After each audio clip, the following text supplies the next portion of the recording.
Hablemos de. Los encuentras en YouTube y Spotify. Presenta Estudio 6.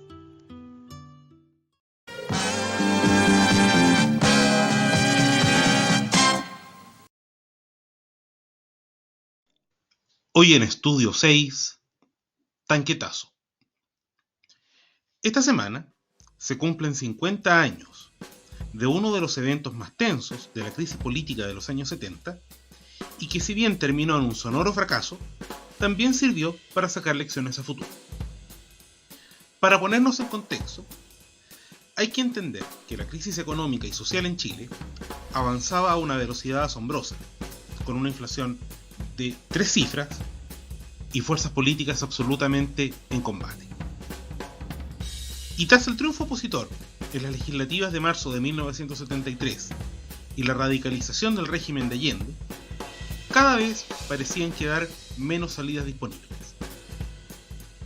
Una de ellas, teniendo en cuenta el contexto internacional latinoamericano, era la vía militar.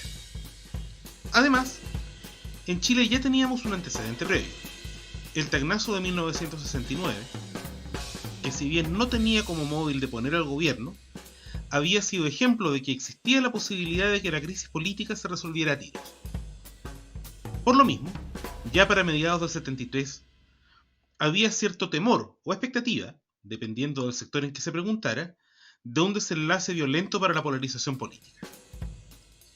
Y los temores parecieron hacerse realidad en la mañana del 29 de junio, cuando unidades del Regimiento Blindado número 2 avanzaron desde su cuartel por Avenida Santa Rosa rumbo al centro, sin autorización alguna.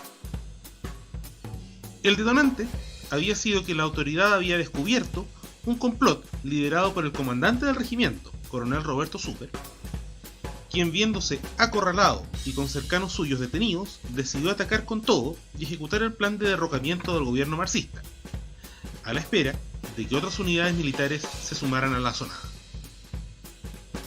Antes de las 9 de la mañana, ya se encontraban sus tanques en el centro de Santiago, frente a La Moneda, la que fue atacada con ametralladoras por los sublevados, mientras otro de los blindados irrumpió en la entrada del Ministerio de Defensa con el fin de liberar a un uniformado detenido allí por conspirar contra Allende. Poco después, a eso de las 9:30, el presidente de la República hablaba por radio, tratando de imponer autoridad y convocando a la alerta en sus bases populares con una frase que quedaría grabada: armas tendrá el pueblo. Mientras, el comandante en jefe del ejército, Carlos Prats, se comunicaba con distintas unidades cercanas buscando respaldo para sofocar la revuelta. Curiosamente, encontró alguna resistencia en la escuela de suboficiales y en la escuela militar, donde incluso un grupo de alféreces propuso sumarse a la insurrección, idea que fue controlada rápidamente con el arresto de 2 de ellos. A eso de las 11:30, el propio Prats, constituido en La Moneda, se dirigió en persona y revólver en mano a sofocar a los tanques sublevados, mientras el regimiento Tacna, el mismo que se había levantado 4 años antes, se sumaba al comandante en jefe en el combate contra los blindados. Minutos después se sumaba al regimiento Buin, quedando el operativo militar a cargo del jefe de Estado Mayor, general Augusto Pinochet, con lo que finalmente se derrotó a los sublevados. El coronel Super se entregaría en horas de la tarde en el cuartel del regimiento Tacna. Entretanto, la revuelta se saldaba con 22 muertos entre civiles y militares. Entre ellos, el camarógrafo argentino de origen sueco Leonardo Henriksen, quien filmó su muerte a manos de uno de los uniformados rebeldes, en una imagen que daría la vuelta al mundo. Al mismo tiempo, los grupos de choque de la Unidad Popular procedían a tomarse más de 300 empresas e industrias y, por su parte, agentes de investigaciones, sin una orden judicial, procedían a allanar las oficinas de Diario El Mercurio, en compañía con Morandi. Mientras, los líderes del movimiento nacionalista Patria y Libertad, encabezados por Pablo Rodríguez, y que estaban implicados indirectamente en la sublevación, debieron asilarse esa misma tarde en la Embajada del Ecuador, para luego conseguir un salvoconducto y salir del país. Se había acabado el alzamiento, Allende daba un discurso en la noche triunfante, pero la historia no había finalizado allí.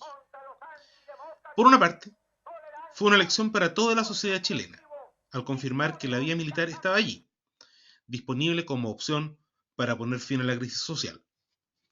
Y por otro lado, en palabras del propio general Pinochet, que fue el jefe militar triunfante esa tarde, el tanquetazo fracasó como golpe, pero fue de suma utilidad para calibrar la velocidad de reacción de los partidarios del gobierno marxista, y con qué fuerza se les debería enfrentar a la hora de derrocar efectivamente al régimen socialista. Y la lección fue bien aprendida, como se pudo observar 2 meses y 13 días después, el 11 de septiembre de 1973. En el periodo intermedio, aún habrían otros episodios de tensión en medio de ese caótico tiempo, que incluirían finalmente 2 cambios de comandante en jefe de las Fuerzas Armadas y la total disociación entre el Ejecutivo y los demás poderes del Estado. Pero esas son otras historias. E no dia que alguém tiver que dar uma geral, quero ver quem é quem na luta do bem contra o mal.